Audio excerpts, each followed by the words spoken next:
O Mundo na Guaíba. Apresentação: Jurandir Soares. Boa noite. Estamos começando a reapresentação do programa O Mundo na Guaíba. 13 de julho de 2025. Este programa tem o apoio de Cindy Lojas Porto Alegre, Padaria e Confeitaria Roma e BioPlus, que produz o Biol 2000. Associe-se ao Cindy Lojas Poa e contrate agora seu certificado digital com desconto. Acesse em certificado.conectarhub.com.br e aproveita.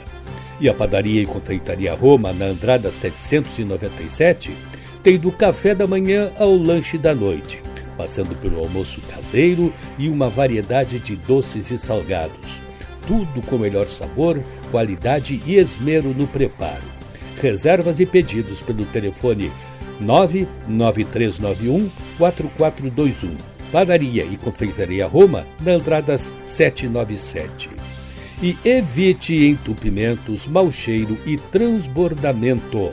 Para limpeza de pias, ralos, fossas, caixas de gorduras e tubulações, use um saneante biológico sem contraindicações. Biol 2000, um produto ecológico que limpa as impurezas, mas protege o meio ambiente, para uso residencial e empresarial. E você nem precisa ir atrás dele, basta pedir pelo WhatsApp 97401-2992. Vou repetir, 97401-2992. Ou, se você for na Tubolândia, comprar algum produto lá, saiba que ele está disponível também ali na Tubolândia, o Biol 2000. No programa de hoje, vamos falar do apoio que a Ucrânia recebe de Trump em meio a intenso ataque da Rússia. Uma ferrovia ligando o Atlântico ao Pacífico. A Armênia se rebela contra a Rússia. China faz manobra de invasão a Taiwan. E os motivos que levaram à implantação das taxas contra o Brasil por Donald Trump.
Os combates entre Ucrânia e Rússia seguem cada vez mais intensos.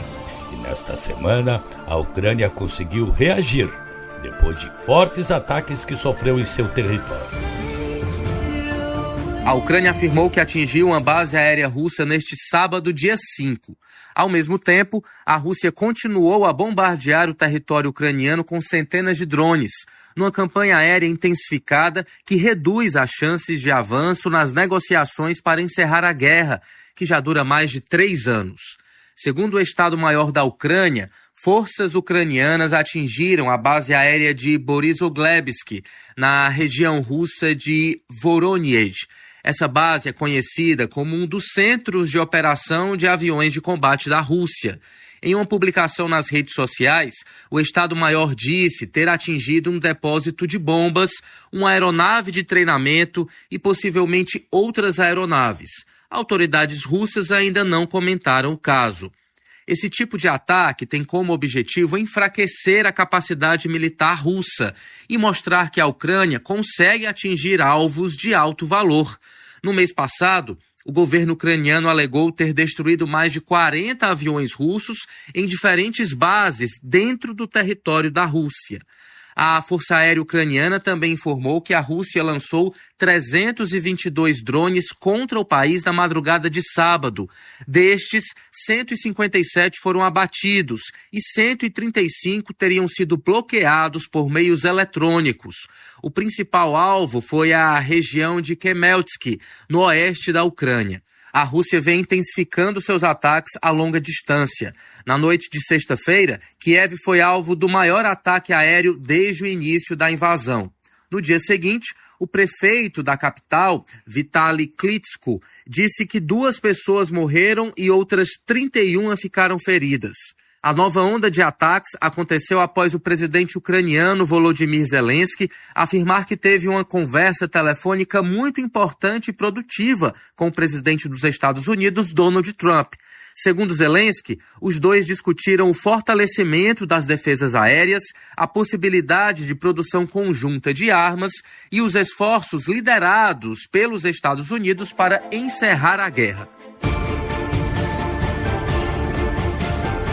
E o presidente Trump, que praticamente havia abandonado a Ucrânia, mudou de ideia e nesta semana anunciou que enviará os antimísseis Patriot, tão aguardados pela Ucrânia, para fazer a sua defesa das agressões da Rússia.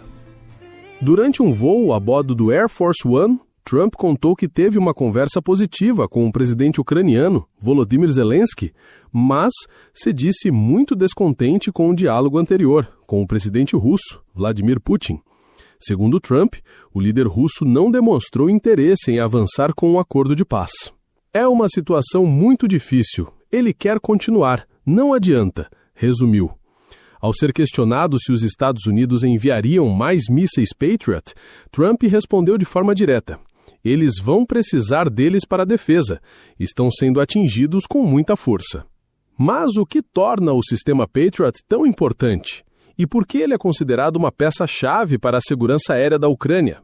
O sistema Patriot, conhecido oficialmente como MIM-104 Patriot, é um dos sistemas de defesa aérea mais avançados e famosos do mundo. Desenvolvido pelos Estados Unidos, ele se tornou um símbolo da capacidade de interceptação de ameaças aéreas modernas, protegendo cidades, bases militares e áreas estratégicas contra ataques com mísseis, aeronaves e até drones. A história do Patriot começa ainda nos anos 1960, durante a Guerra Fria. O exército dos Estados Unidos precisava de um sistema mais moderno para substituir os antigos mísseis Nike Hercules. O desenvolvimento começou oficialmente em 1969, e o sistema recebeu o nome Patriot, que é uma sigla para Phased Array Tracking Radar to Intercept on Target, ou seja, rastreamento por radar de varredura por fase para interceptação no alvo. O sistema entrou em operação nos anos 1980. Sua estreia em combate aconteceu na Guerra do Golfo em 1991, quando os Estados Unidos usaram para interceptar os mísseis Scud lançados pelo Iraque contra Israel e aliados no Oriente Médio.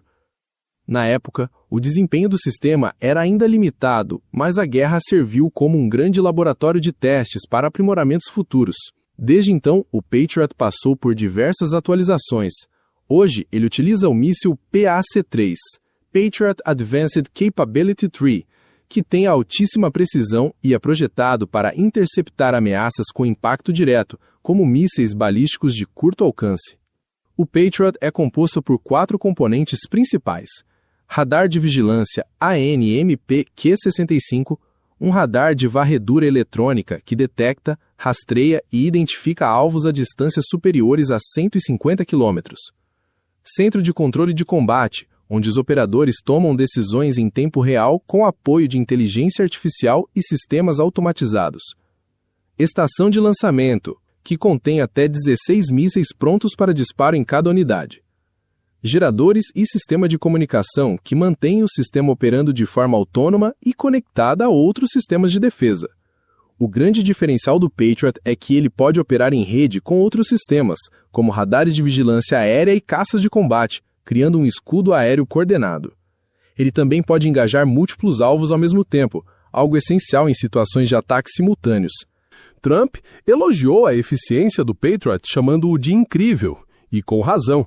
Em vários conflitos recentes, o sistema provou sua capacidade de proteger áreas críticas e evitar impactos em regiões densamente povoadas. Zelensky, por sua vez, afirmou que pretende fortalecer a capacidade de defender os céus e que discutiu com Trump não apenas o envio de novos equipamentos, mas também a possibilidade de produção conjunta e investimentos em defesa. Nos últimos meses, alguns envios de equipamentos foram suspensos por parte de Washington, o que gerou preocupação em Kiev. As autoridades ucranianas alertaram que essa pausa poderia enfraquecer sua capacidade de proteção, principalmente com o aumento dos ataques aéreos. O grande diferencial do Patriot está na sua precisão e capacidade de resposta rápida.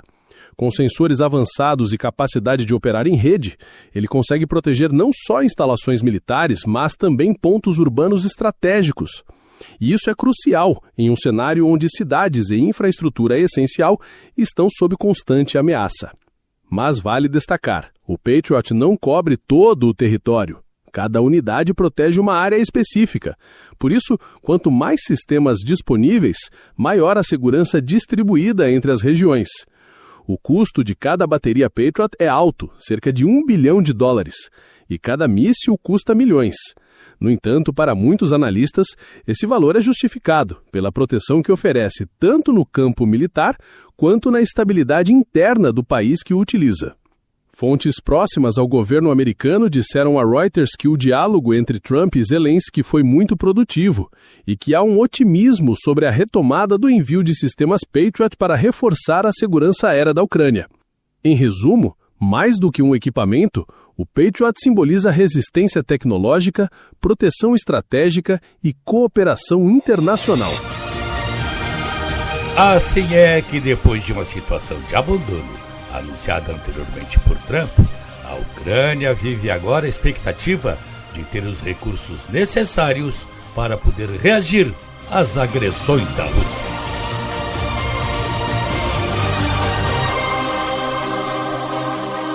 A seguir,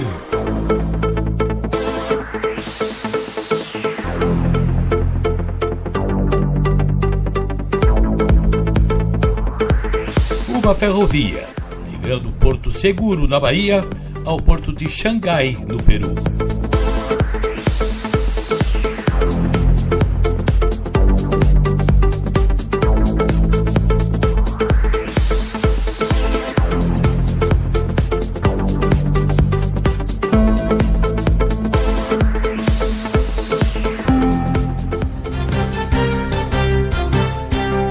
Estamos apresentando O Mundo na Guaíba.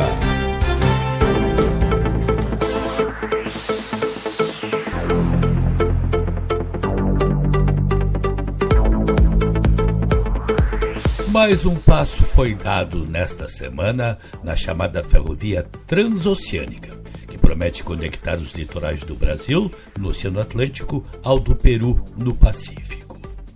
A ferrovia transoceânica é um projeto que visa ligar o litoral brasileiro, possivelmente através do porto de Ilhéus, da Bahia, ao litoral do Peru, passando pelo porto de Xangai, recentemente inaugurado ali pelo governo da China. Essa ferrovia faria parte da iniciativa chinesa Cinturão e Rota, também conhecida como a Nova Rota da Seda. Por aqui pelo Brasil, é dito que faz parte do PAC, o Programa de Aceleração do Crescimento. Essa cerimônia, que reúne representantes dos governos do Brasil e da China para a assinatura desse acordo entre os dois países.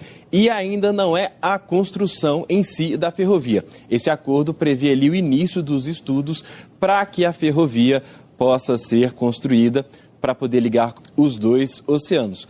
Cálculos do governo do Peru dão conta de que as exportações que atualmente levam ali em média 40 dias, esse período pode ser reduzido para 28 dias, a chamada ferrovia bioceânica. Lembrando, esse porto foi inaugurado em Xangai, no Peru, pelo presidente da China, Xi Jinping, recebeu recursos da chamada ali Nova Rota da Seda, é a iniciativa do governo chinês chamada ali, conhecida, né, como a Nova Rota da Seda, porque é um movimento de expansão do governo chinês em relação aos demais países, como por meio do investimento em infraestrutura, o que amplia relações comerciais, políticas e diplomáticas entre países da região e a China. Como é esse projeto, que é pensado para essa ferrovia, saindo ali da Bahia, passando por Goiás, Mato Grosso, Rondônia, Acre e chegando ao Peru, indo até Xangai. Esse porto já foi inaugurado pelo presidente da China, Xi Jinping, e faz parte aí desse projeto Cinturão e Rota, conhecido como a Nova Rota da Seda. O que os analistas em relações internacionais dizem é que, na prática, o que o governo chinês está fazendo é ampliar a influência geopolítica no mundo. Oficialmente, o governo brasileiro não aderiu a essa chamada Nova Rota da Seda. Os integrantes do governo Lula dizem que não veem necessidade de uma adesão formal, uma vez que a China já faz volumosos investimentos no Brasil e também já negocia parcerias aí na área de infraestrutura. Durante a cerimônia, o secretário Leonardo Ribeiro, ele que cuida do transporte ferroviário aqui no Ministério dos Transportes, disse que é o primeiro passo para reduzir as distâncias entre o Brasil e a China e mais, reforçar essa relação de longo prazo. Inclusive, vou ler um trecho aqui do discurso, ele disse o seguinte, abre aspas, acreditamos que estamos concretizando uma parceria essencial com os melhores do mundo para resolver nossos gargalos na infraestrutura de transporte, fecha aspas. Então, o governo brasileiro apostando muito nesses estudos, que não são exatamente novos. É importante a gente trazer aqui o seguinte, durante a cerimônia, o secretário Maurício Muniz, representante da Casa Civil, disse que lá no governo Dilma, em 2015, Brasil e China fecharam um acordo para que estudos fossem feitos.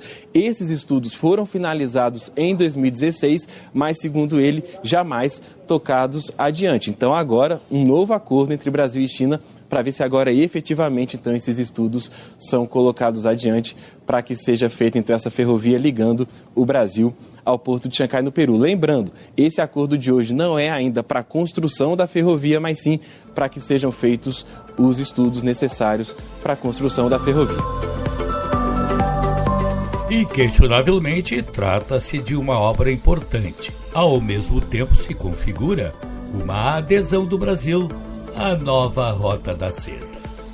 O detalhe é que a ferrovia ainda está em fase de estudos.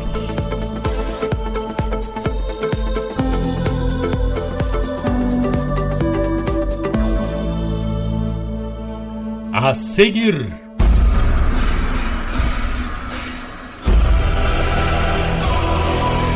Armênia se rebela contra a Rússia.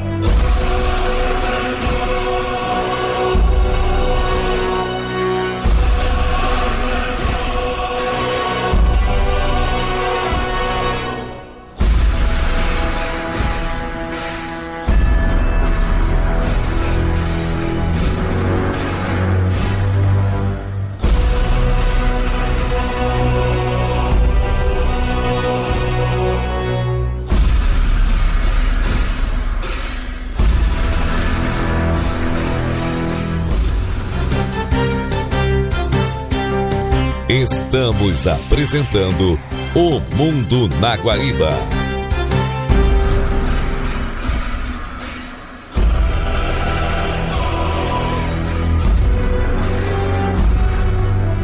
Mais um país das vizinhanças da Rússia, que orbitava sob o controle de Moscou, está se rebelando e procurando seguir o mesmo caminho da Ucrânia, livrar-se do jugo de Putin. Este país é a Armênia, e quem nos conta a situação presente é o site Global Politic. Após as relações entre a Armênia e a Rússia esfriarem e em Erevan cogitarem o bloqueio de canais russos no país, um deputado russo do Comitê de Defesa da Duma, que é a Câmara Baixa do Parlamento Russo, afirmou que o país do Cáucaso está seguindo o caminho que levou a Ucrânia ao conflito atual. Vejamos alguns detalhes destas afirmações.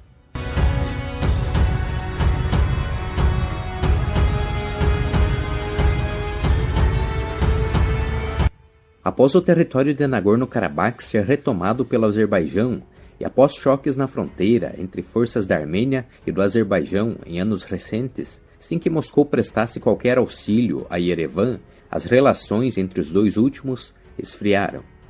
Em 1º de julho, o presidente do parlamento armênio, Alen Simonyan, falou que deveriam proibir totalmente a vinculação de canais de TV russos na República.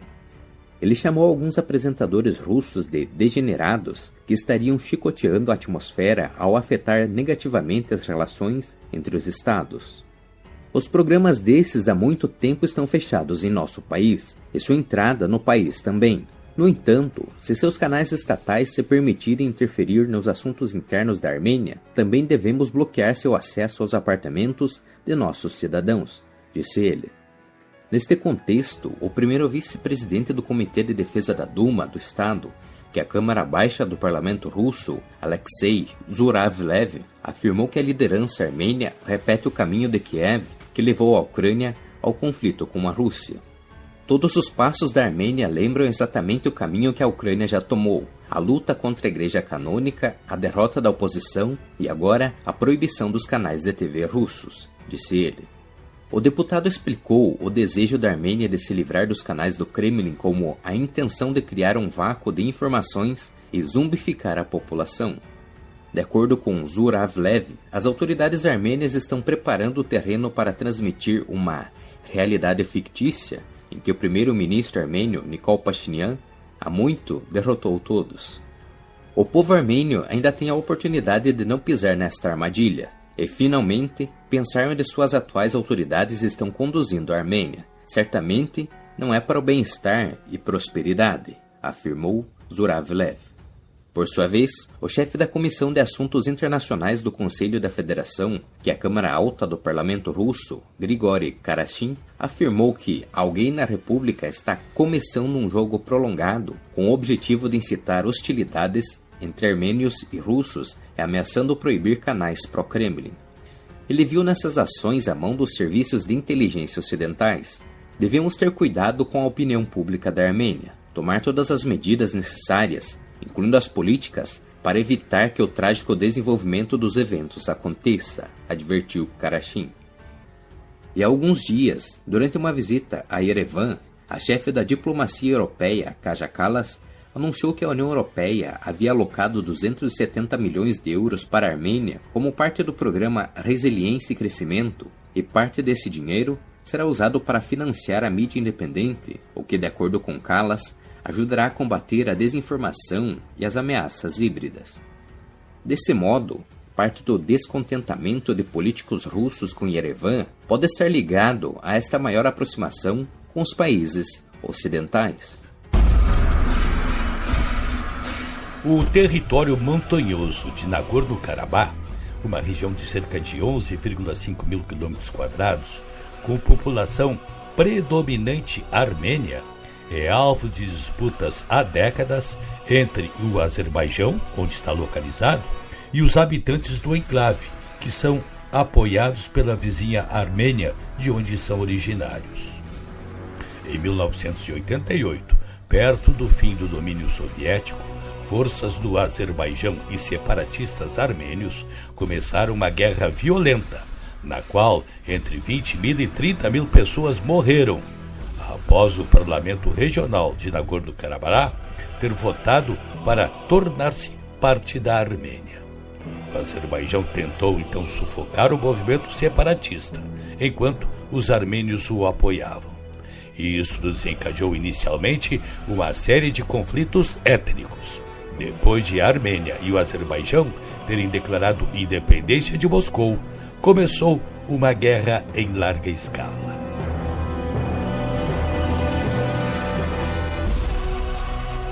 O cessar-fogo foi conseguido em 1994 sob a mediação da Rússia.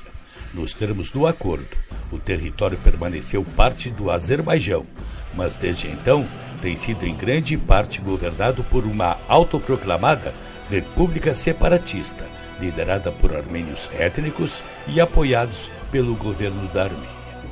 Como pano de fundo está uma controversa divisão territorial de fronteiras, estabelecida durante a época da União Soviética. Armênia e Azerbaijão, como conhecemos hoje, foram integrantes da antiga União Soviética, da qual ingressaram em 1920 e da qual se separaram em 1991.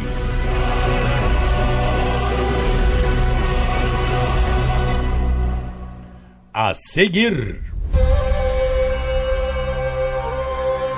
China faz exercício simulando invasão de Taiwan.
Estamos apresentando O Mundo na Guaíba.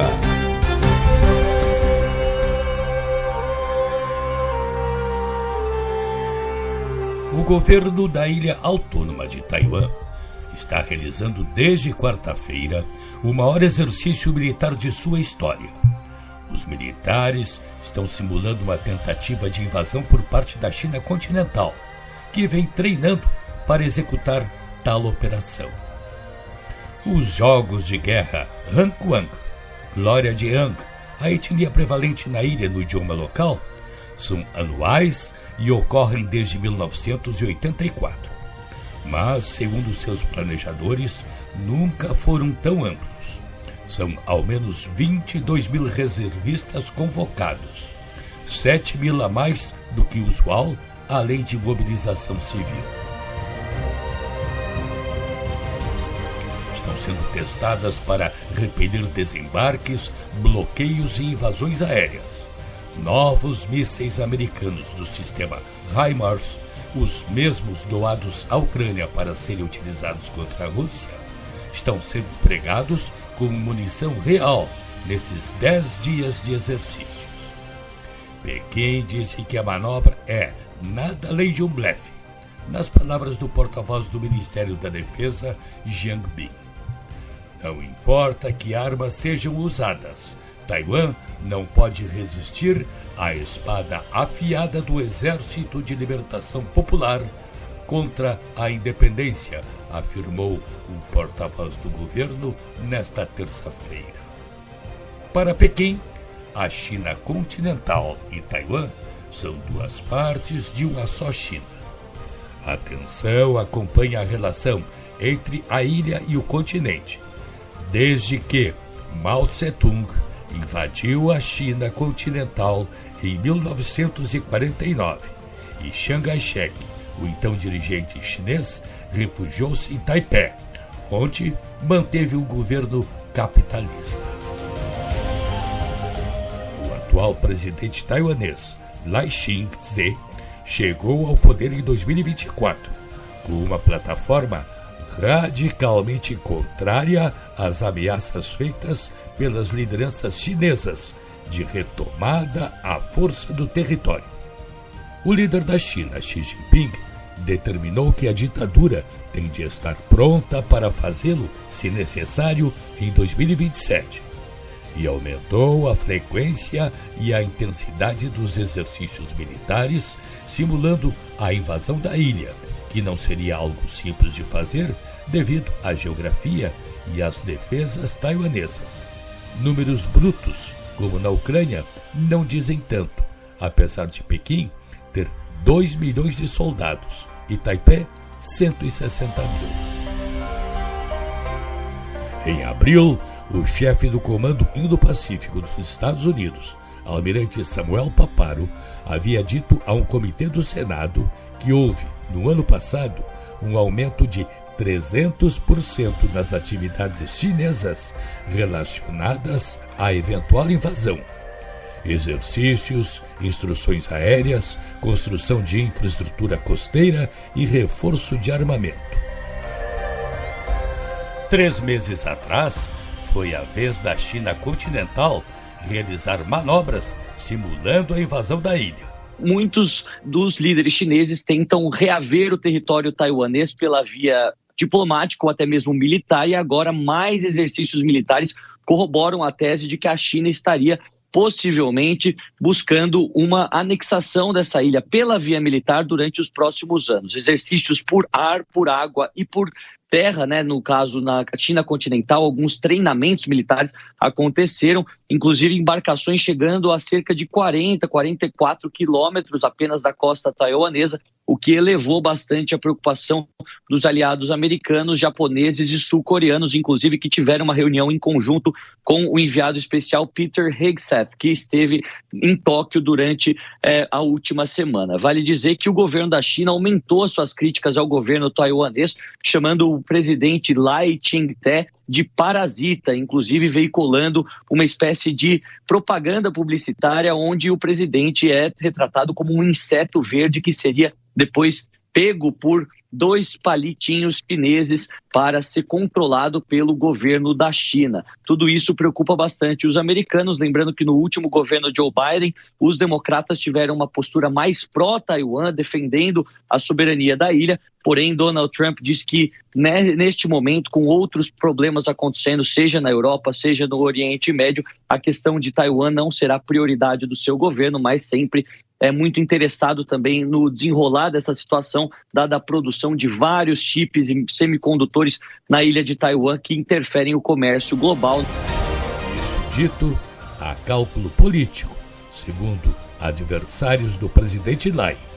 Ele quer apoio para tirar a maioria do parlamento das mãos da oposição, por meio de um recall eleitoral, aprovado contra 26 dos seus 62 deputados. O governo tem hoje 51 dos 113 assentos do chamado Yuan Legislativo. A causa nacionalista é o centro da política taiwanesa. E Lai teme também a ambiguidade de Donald Trump, o principal fiador militar do país. Em seu primeiro mandato, o republicano apoiou com força Taipei, mas agora está mais envolvido na disputa comercial com os chineses. Apesar de reconhecer a política de Pequim de uma só China, desde 1979, Washington se compromete à proteção de Taipei, o que sempre levou à especulação se iria à guerra em caso de invasão. E pelo que se observa no atual contexto, com Donald Trump, seguramente que não irá apoiar Taiwan.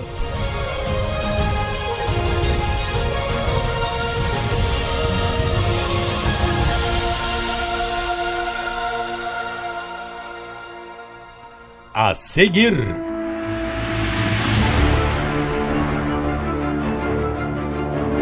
o anúncio das taxas impostas por Trump ao Brasil.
Estamos apresentando O Mundo na Guaíba.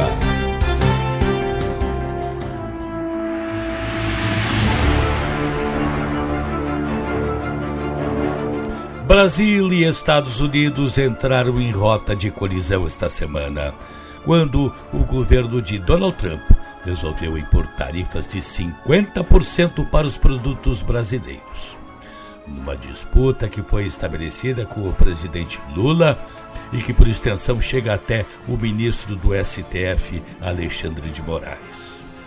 Natália Passarinho, da BBC Brasil, dá os detalhes desses acontecimentos. O Brasil entrou na mira de Donald Trump. Em uma carta ao presidente Lula, Trump apoiou Jair Bolsonaro e prometeu impor tarifas de 50% sobre os produtos do Brasil. E o governo brasileiro já disse que vai responder. O temor agora é de que comece uma guerra comercial entre os dois países. Começando pela carta de Trump. Já no primeiro parágrafo, o presidente americano fala sobre Bolsonaro e o julgamento que ele enfrenta no STF, acusado de tentativa de golpe de Estado. Ele diz, A forma como o Brasil tem tratado o ex-presidente Bolsonaro, um líder altamente respeitado em todo o mundo durante seu mandato, inclusive pelos Estados Unidos, é uma vergonha internacional. Este julgamento não deveria estar acontecendo. É uma caça às bruxas que deve acabar imediatamente. Trump também diz que o Brasil realizou ataques insidiosos às eleições livres, sem deixar claro exatamente a que está se referindo. Sabe-se que Trump apoiou Bolsonaro nas eleições de 2022 e que o ex-presidente brasileiro fazia críticas às urnas eletrônicas sem nunca apresentar provas. O presidente americano também acusa o Supremo de violar a liberdade de expressão dos americanos. Nas palavras de Trump, o STF emitiu centenas de ordens de censura secretas e ilegais contra plataformas de mídias sociais americanas no Brasil. Sobre as tarifas de 50%, ele diz que elas são necessárias para corrigir os muitos anos de políticas tarifárias e não tarifárias e barreiras comerciais do Brasil, que estariam causando déficits comerciais insustentáveis contra os Estados Unidos. Mas, na prática, esse déficit não existe atualmente. A relação comercial entre os dois países tem saldo positivo para os Estados Unidos e não para o Brasil. Por isso, analistas avaliam que a decisão de aumentar as tarifas foi mais política do que econômica. Esse foi o gesto mais contundente de apoio de Trump a Bolsonaro até agora. Em março, Eduardo Bolsonaro avisou que estava tirando licença do cargo de deputado federal para se mudar para os Estados Unidos. Ele disse que passaria a fazer campanha denunciando o que chama de perseguição política das autoridades brasileiras contra o seu pai. Só que em abril, quando Trump anunciou tarifas contra todos os parceiros comerciais dos Estados Unidos, o Brasil recebeu a menor alíquota, de 10%. Mas depois disso houve uma escalada nas tensões entre Brasil e Estados Unidos. Em maio, o secretário de Estado norte-americano disse que existe a possibilidade de o ministro do STF, Alexandre de Moraes, sofrer sanções com base numa lei que prevê punição a estrangeiros que violem direitos humanos. As autoridades americanas acusam Moraes e o Supremo pelo que chamam de caça às bruxas a Bolsonaro e também por censura a redes sociais. Na segunda-feira, Trump falou diretamente sobre Bolsonaro. Ele escreveu: "Ele não é culpado de nada, exceto por ter lutado pelo povo." Lula reagiu. Olha, eu não vou comentar essa coisa do Trump e do Bolsonaro. Sabe, eu tenho coisa mais importante para comentar do que isso. Esse país tem lei, esse país tem regra, e esse país tem um dono chamado povo brasileiro. Portanto, dei palpite na sua vida e não na nossa. Essas declarações foram dadas durante a cúpula dos BRICS, grupo que inclui países como China, Rússia e Irã. Os líderes da cúpula já tinham feito uma declaração criticando medidas protecionistas adotadas no comércio global. Trump respondeu com novas ameaças. Qualquer país que se aliar às políticas anti-americanas do BRICS será cobrado com uma tarifa adicional de 10%. Não haverá exceções a essa política. A semana de troca de farpas culminou agora com o anúncio dessas tarifas específicas ao Brasil de 50%, que, segundo Trump, devem entrar em vigor em 1º de agosto. A primeira reação de Lula à carta de Trump foi convocar uma reunião de emergência. Horas depois, o presidente publicou um texto no X. Ele começa falando: "O Brasil é um país soberano, com instituições independentes que não aceitará ser tutelado por ninguém." Sobre o processo envolvendo Bolsonaro, Lula diz que isso é de competência apenas da justiça brasileira e, portanto, não está sujeito a nenhum tipo de ingerência ou ameaça que fira a independência das instituições nacionais. O presidente brasileiro também rebate a acusação de censura de liberdade de expressão feita por Trump. Ele diz que, no Brasil, liberdade de expressão não se confunde com agressão ou práticas violentas. Lula afirma que qualquer tarifa americana será respondida com tarifas brasileiras a produtos americanos, o que estaria previsto na Lei de Reciprocidade Econômica. Mas a carta de Trump diz que, se o Brasil retaliar, os Estados Unidos aumentarão ainda mais as tarifas sobre os produtos brasileiros. O Ministério das Relações Exteriores convocou o encarregado de negócios da Embaixada dos Estados Unidos para esclarecer as medidas do governo americano. Na diplomacia, esse tipo de medida é tomada quando um governo quer manifestar descontentamento com a atitude de outro país.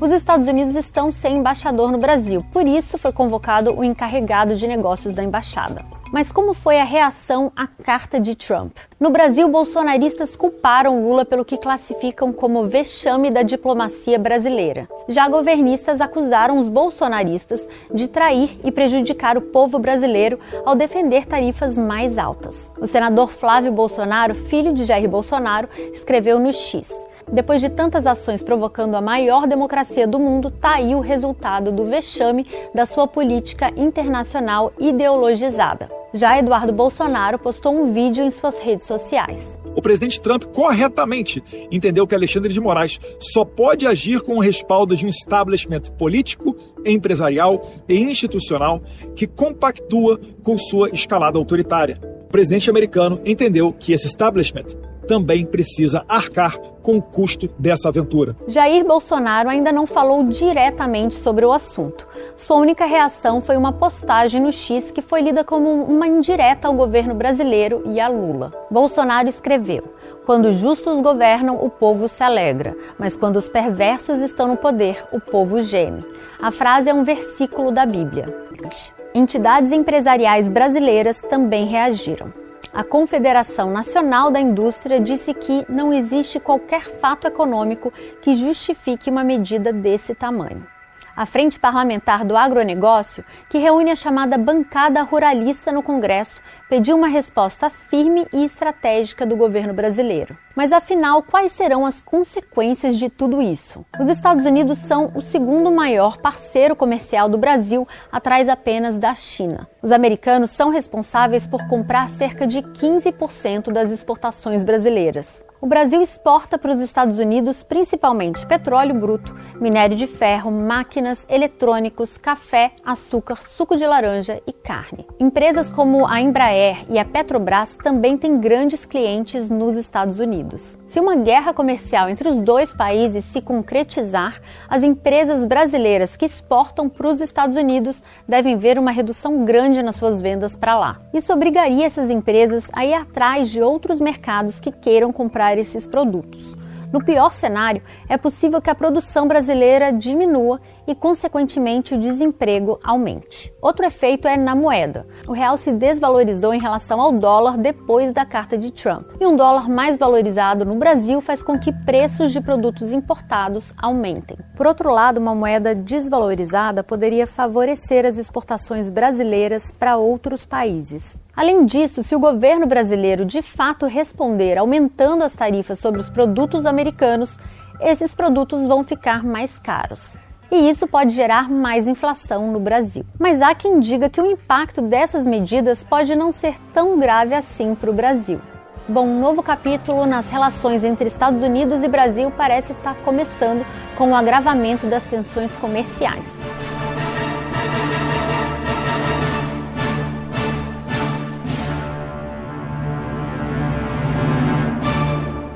A seguir,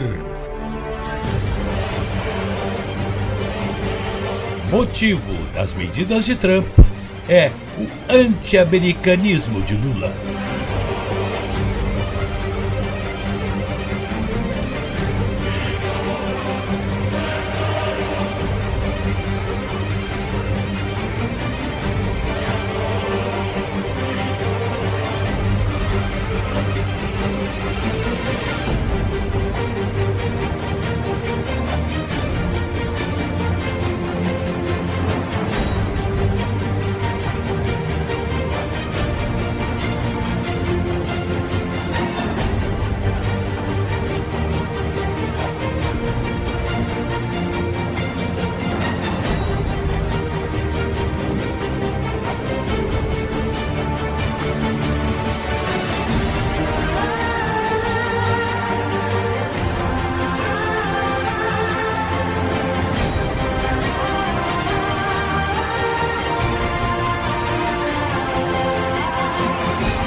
Estamos apresentando O Mundo na Guaíba.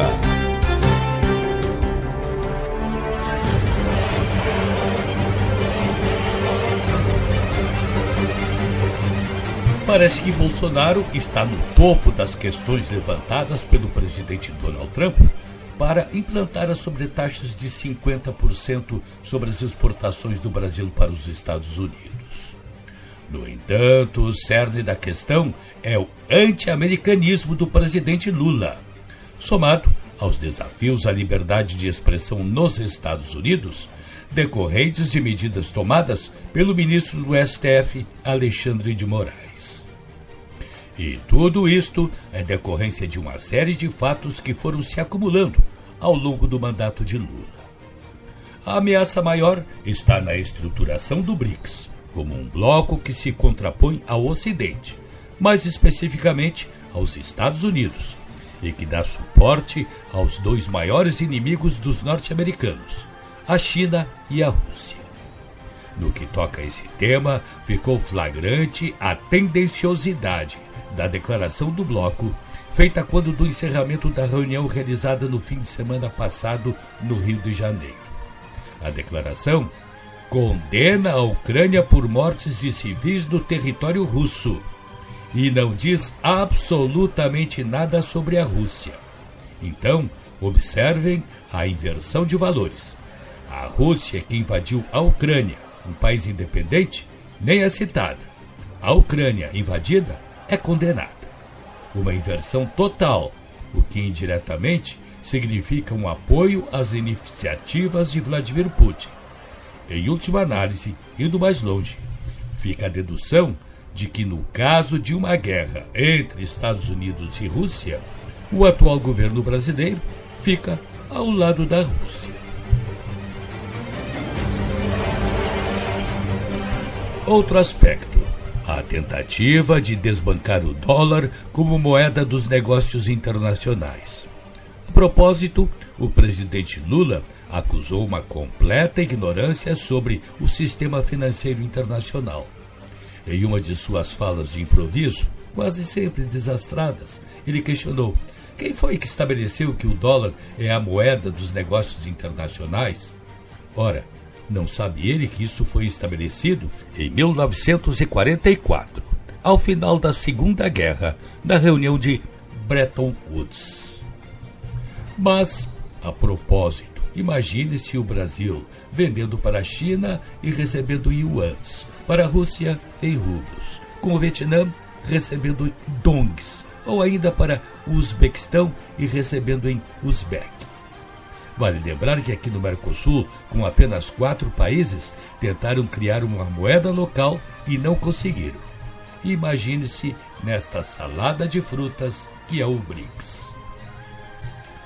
Outro aspecto que está pesando na decisão de Trump diz respeito a medidas tomadas pelo ministro Alexandre de Moraes e que são consideradas atentatórias à emenda número 1 da Constituição norte-americana, que trata da liberdade de expressão.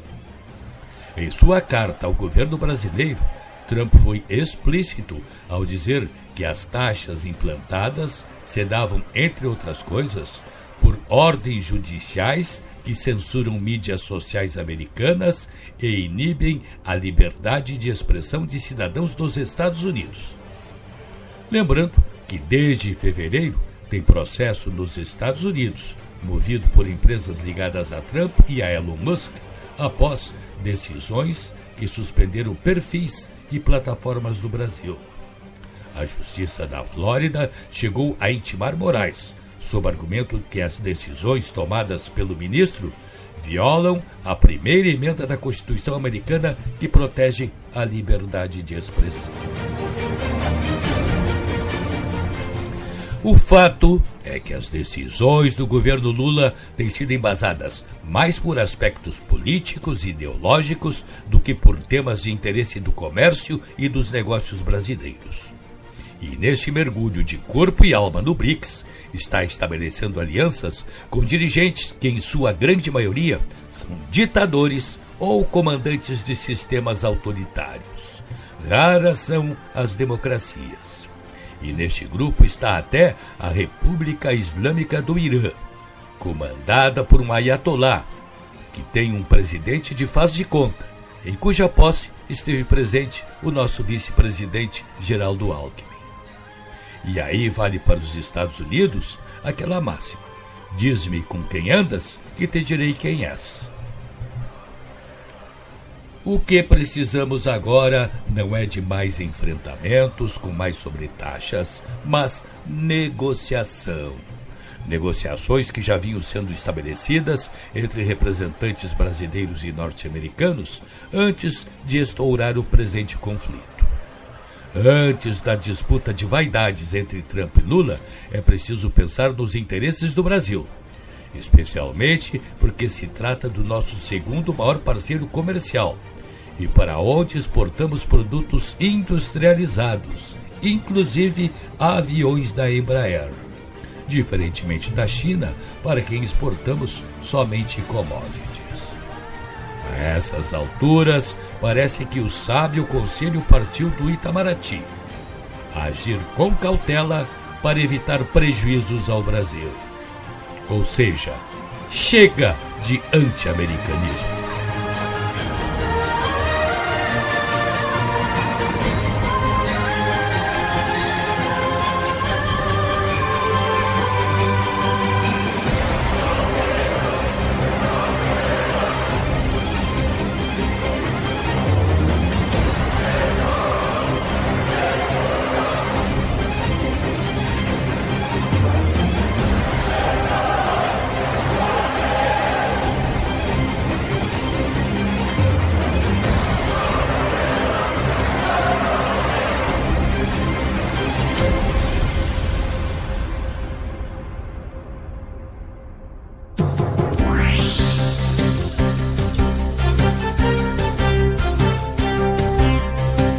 O programa de hoje teve o trabalho da técnica de Cleiton Lopes. Na mesa de áudio, Jefferson Gomes. Coordenação de jornalismo, Rafael Sequim. E direção-geral, Claudinei Girotti.